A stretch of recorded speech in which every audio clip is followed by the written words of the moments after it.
These are the gunmen the world knows as the Janjaweed, accused of mass rape and murder in Darfur. Until now, their bases have never been seen by the outside world. We traveled hundreds of miles through hostile territory to meet them. The United Nations wants their senior commander investigated for war crimes. This is Commander Mohammed Hamdan. The Sudanese government claims it doesn't back the Janjaweed, but these fighters told me the government gave them their weapons. Many were made in China. You can see here that the mortars actually have Chinese symbols on them. They're Chinese made. We'd arrived as they considered a decision that could affect the whole Darfur conflict, whether to turn their guns on the government. I said, will you fight them? And he said, we will fight them till Judgment Day.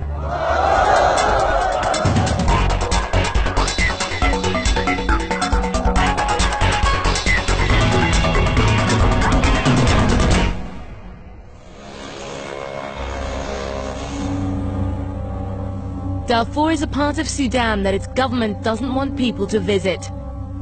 We'd chartered a plane to get there. We're just crossing the border into Darfur from the south of Sudan. The only access point that the Sudanese government in Khartoum doesn't have control over. No one knows how many hundreds of thousands have died in Darfur during 5 years of war. Sudan's people are a mix of Arabs and Africans, but it's those of Arab descent who hold most power. The killing began when Darfur's Africans rebelled, demanding a greater say in government. Arab fighters, the Janjaweed, took up arms against the rebels and drove millions from their homes. I'd heard there was a chance some of the Janjaweed would meet us. Our pilots planned to land in a clearing in the scrub. If I'm honest, I would have to admit that I'm really worried. We have absolutely no way of knowing whether this strip of land is usable for landing.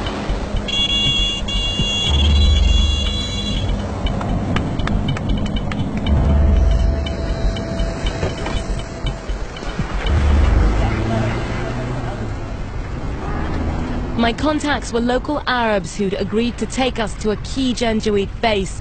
It meant a 300-mile drive across southern Darfur. Our guides carried weapons because of the war and because of bandits. We soon saw the first consequences of the conflict. We're just coming up to the first displaced people's camp that we've encountered so far on our journey west. I think these are the images that people really associate with Darfur. A tribal leader wanted to show me around the camp. It opened just 4 months ago. This is the only water tank for this entire camp for 8,000 people.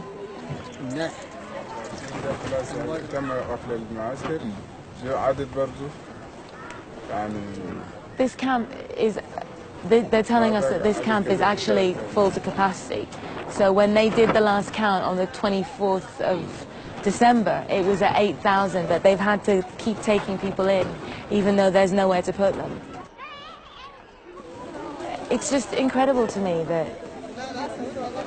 5 years on from the beginning of this conflict, that there is still the capacity for new camps, that people are still being forced out of their homes. This is Fatma. She just fled with her family from their home 40 miles away. She said one afternoon men rode into their village shooting. They killed 8 people, and those who could ran away. What was your life like before the trouble started? She says their life used to be so good. They lived in brick houses. She said they had donkeys and livestock, and she said we had a means of living, and now we're here under borrowed matting, waiting for handouts. This was the second time she'd been forced to flee her home. She said that there are only so many times that you can gather up the hope to start again. And this time she said, this is the last time they want to die here, if they can't go home.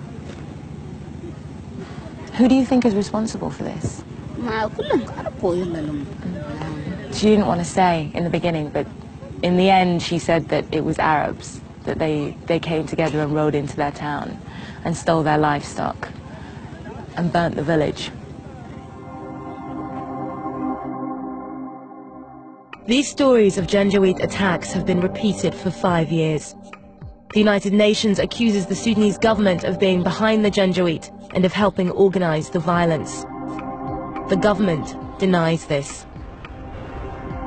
One reason I wanted to meet the Janjaweed was to find out if the government was telling the truth. We've been traveling all day and we're still not even at the halfway point where we're going to spend the night. And now we've got a flat tire. That's our armed guard. He'd initially started digging with it with all the bullets in the cartridge in the gun. And then halfway through it was pointed out to him that that perhaps wasn't such a good idea. We were just outside of the Janjaweed commander's territory. The Janjaweed don't usually talk to journalists, but I'd heard this commander and his 20,000 men had fallen out with the Sudanese government and might be willing to talk. Over a satellite phone, they gave me a rendezvous point. We're just about to meet our escort car sent by the former Janjaweed commander. الحمد لله السلام عليكم ازيكم ان شاء الله طيبين الحمد لله كويسين الحمد لله تعبناكم معانا ما تكونوا استنيتونا كثير. This is the commander who's been sent to meet us. He told me that they'd fought against the rebels on the Sudanese government's behalf for 5 years but received little in return, so their leader had decided to lift the lid on their relationship. Their territory covers most of southern Darfur. They had held it for the government, pushing back the rebels, but now they'd fallen out with the government. Already there had been clashes. They showed us the route to the garrison. Our escort says that this route is safe and that we won't be meeting any trouble, and they should know, because if we'd been traveling this route a few months ago, they were the trouble.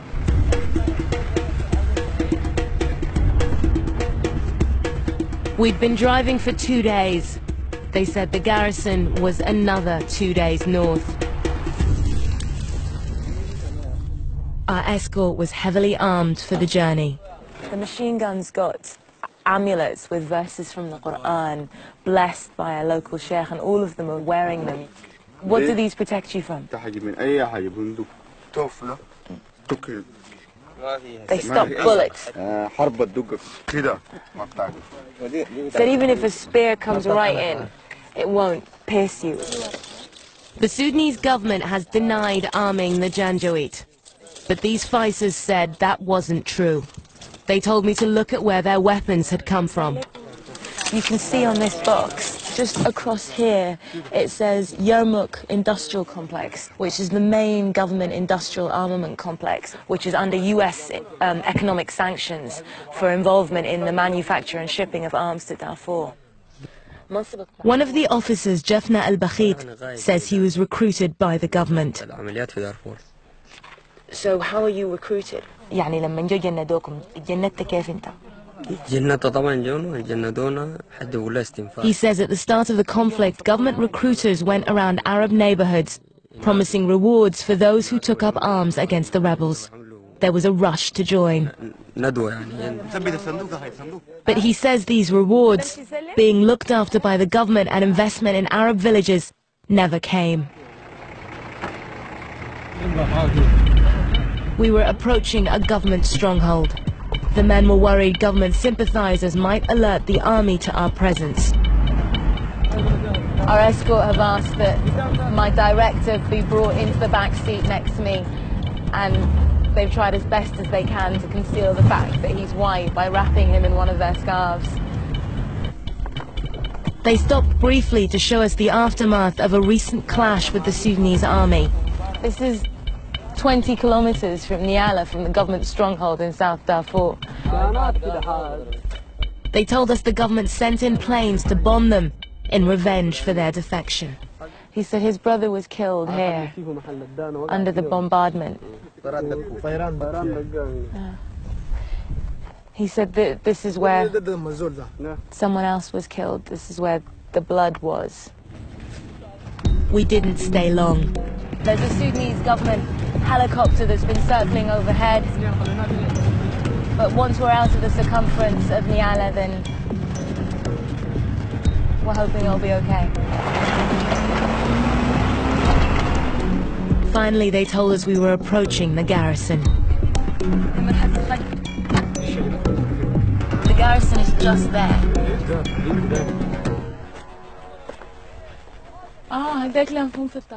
At first, all we could see were trees. Then we realized we were in a vast concealed camp. This is not what I expected at all. There are people sleeping under trees. There are people cooking and out in the open. It's not a conventional military garrison. They said 1,000 of their 20,000 men were based here. We've been told that the reason they chose this garrison is that unusually for this part of Darfur, there's a lot of tree cover, so that when government aeroplanes fly overhead, the troops can move under the trees. They were keen to show us their heavy weaponry. So this is the remote, and then the numbers on the remote correspond with the numbers of the tubes for the mortar. You can see here that the mortars actually have Chinese symbols on them. They're Chinese made. The Chinese government has been accused of flouting a UN arms embargo that bars the supply of weapons to groups involved in the Darfur conflict. China denies this. More Chinese letters and other Chinese made. Basini? Yeah, they say it's a Chinese gun.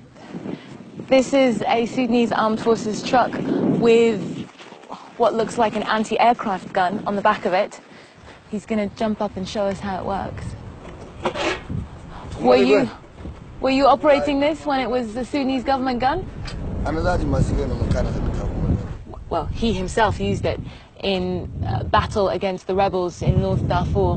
But he said that he's now used this government gun against the government themselves, bringing down 3 government planes in their initial clashes with the government after they first defected. The Sudanese government has denied arming the Janjaweed, but the men say they received weapons up until last October. We were told to wait at the edge of the garrison for the force's leader, Commander Mohammed Hamdan.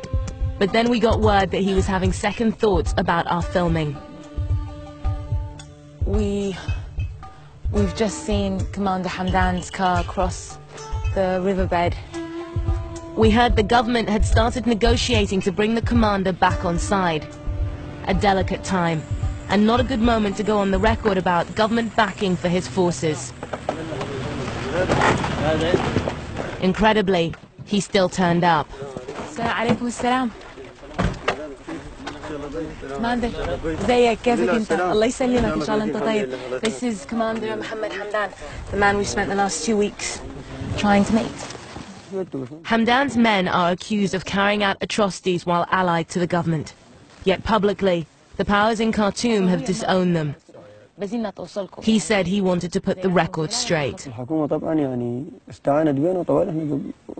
He said that in fact the government recruited him personally to fight against the Darfur rebels in 2003 and made his men part of the armed forces. If we wanted proof, he said we should look around at his men's weapons. And he said to me, does it seem logical to you that we magicked these weapons in these brand new cars out of air? Of course the government gave them to us. He says his orders came straight from the top. Commander Hamdan said that he met the president of Sudan, President Umar al-Bashir, in his home in September of 2006, where he personally asked him to carry out campaigns in Sidr and Kariari in northern Darfur that had recently been taken by the Darfuri rebels.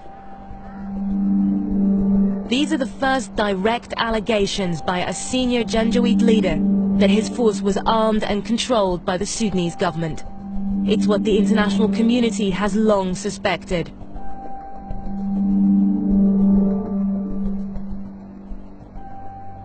Next morning, I wanted to ask the commander about the crimes committed against civilians by Janjaweed and why the UN want him investigated for alleged war crimes. When the world thinks of Darfur and they think of the Arab tribes in Darfur, they think of the rapes and the looting and the pillages. Are your men responsible for that? Hamdan said he wasn't responsible for what others had done. His men had only fought insurgents. And when the government ordered him to carry out operations in civilian areas, he refused. And he says that he is willing to put his hand on his heart and say that he is responsible for his men and he knows what his men did and didn't do, and they didn't commit atrocities. He knows the world thinks his men are Janjaweed, but in his culture, a Janjaweed is a bandit who rapes and loots. His men were part of an organized force, therefore to call them Janjaweed is wrong. The men then produced what they said were army ID cards. You can see in Arabic it says identity for officers and soldiers, armed forces, commission for intelligence and security, and there's actually an ID number. They said all the men had cards like these, proving they were part of the government's forces. Hamdan said he'd welcome an investigation into his men's conduct. Hamdan wanted to show us that African villagers were still living close to the garrison, to reassure us that his men weren't murderers. After all, Janjaweed have burnt non-Arab settlements all across Darfur. They're just taking us to a nearby fort village because I think show evidence of conciliation between Arab and non-Arab tribes. Commander Hamdan's talking to some of the village elders by the look of it. This is Ishaq Abdurrahman, he's the tribal sheikh here. The sheikh said Arab bandits had attacked the village early in the conflict, but that Hamdan's forces stepped in to protect them. So would you describe him as a friend? The sheikh says, when I say that he's my neighbor, I mean that he's my brother. If the sheikh's sentiment was genuine, this scene doesn't fit with the accepted story of Darfur. Arabs and Africans seemingly living peacefully together. At the garrison, we saw something else totally unexpected. This is a new intake. These soldiers came in after the group defected from the government. What's interesting is that this force is not all Arab. There are both Arab Darfuris and non-Arab Darfuris who previously were on very opposing sides of the fence, and they signed up to be a rebellion against the Sudanese government together. Hamdan has already signed treaties with some African Darfuri rebel groups, his former enemies. He knows this will cause the government deep anxiety. There's no love for the Sudanese government here. The men say it stopped their salaries once it no longer needed them. And despite its promises, their villages remain deeply poor. This is Hamid Ibrahim. He's one of the oldest fighters in the force. He said he joined up to fight for his people, the Arabs, but he felt the government used him and then betrayed him. It slowly dawned on him, as he put it, that he was sleeping under the trees and the government was sleeping in air-conditioned buildings in Khartoum. And eventually he realized that he needed to defend himself against the government. When we asked the Sudanese government to respond to this program, they blamed the Darfur crisis on the rebel groups. They didn't deny mobilizing civilians into militia in response, but they say these are different from the Janjaweed, who they deny backing. At the end of our second day in the base, we heard that a tribal gathering, including Commander Hamdan's brother, wanted to speak to us. They hear all these words about them on the radio, in the international media, and they came here today because they wanted to ask us as journalists to explain to them whether there was a chance that not all of them could be seen as devils on horseback. He told us they feel marginalized, exploited by a government that has failed their community and made them its scapegoats for the civilian toll of the conflict. He says he has a message to the international community that they have never heard the Darfuri Arabs' side of the story. He says we're the first journalists to reach them, and it's 5 years into the conflict.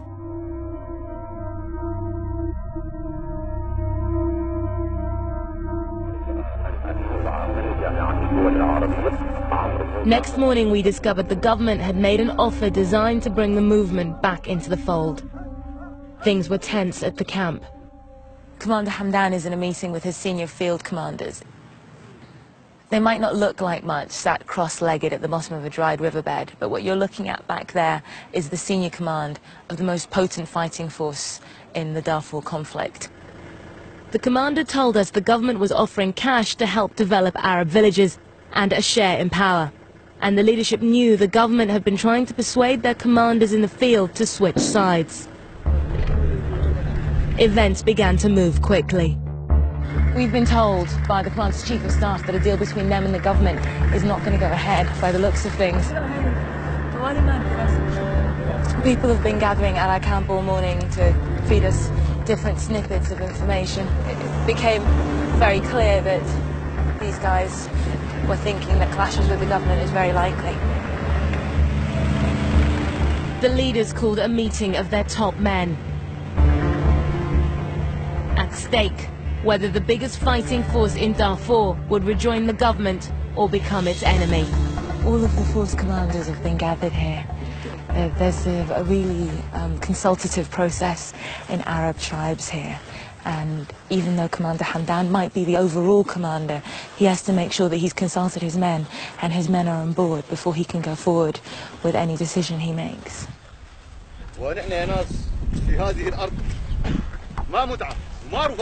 The officer who's standing there now is putting forward the case for going back to war with the government. He's saying, I look around at you, the blossom of manhood, and I know that we are not here for fun. We are here because we have grievances, we have genuine grievances.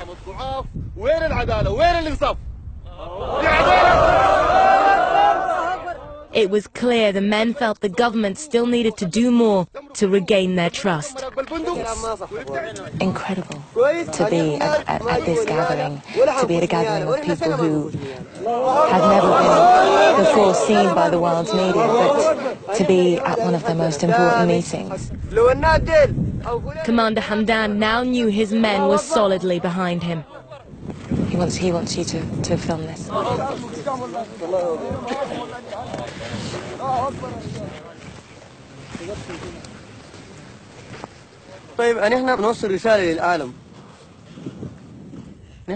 His message to the government: give me what I want or face the consequences. The commander is saying this is the second time that they haven't delivered. And within the next 24 to 72 hours, we are going to make clear to the world what our position from them is. And he said we will fight them till Judgment Day. A few days later, the government gave them what they wanted. Without their Arab allies, the Sudanese government might be forced to give way in Darfur. The Janjaweed know they control the balance of power here, and they're going to exploit it.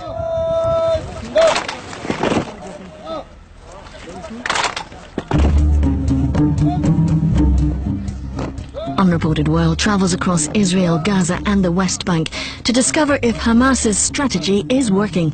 That's in 2 weeks' time at 7:35 on 4.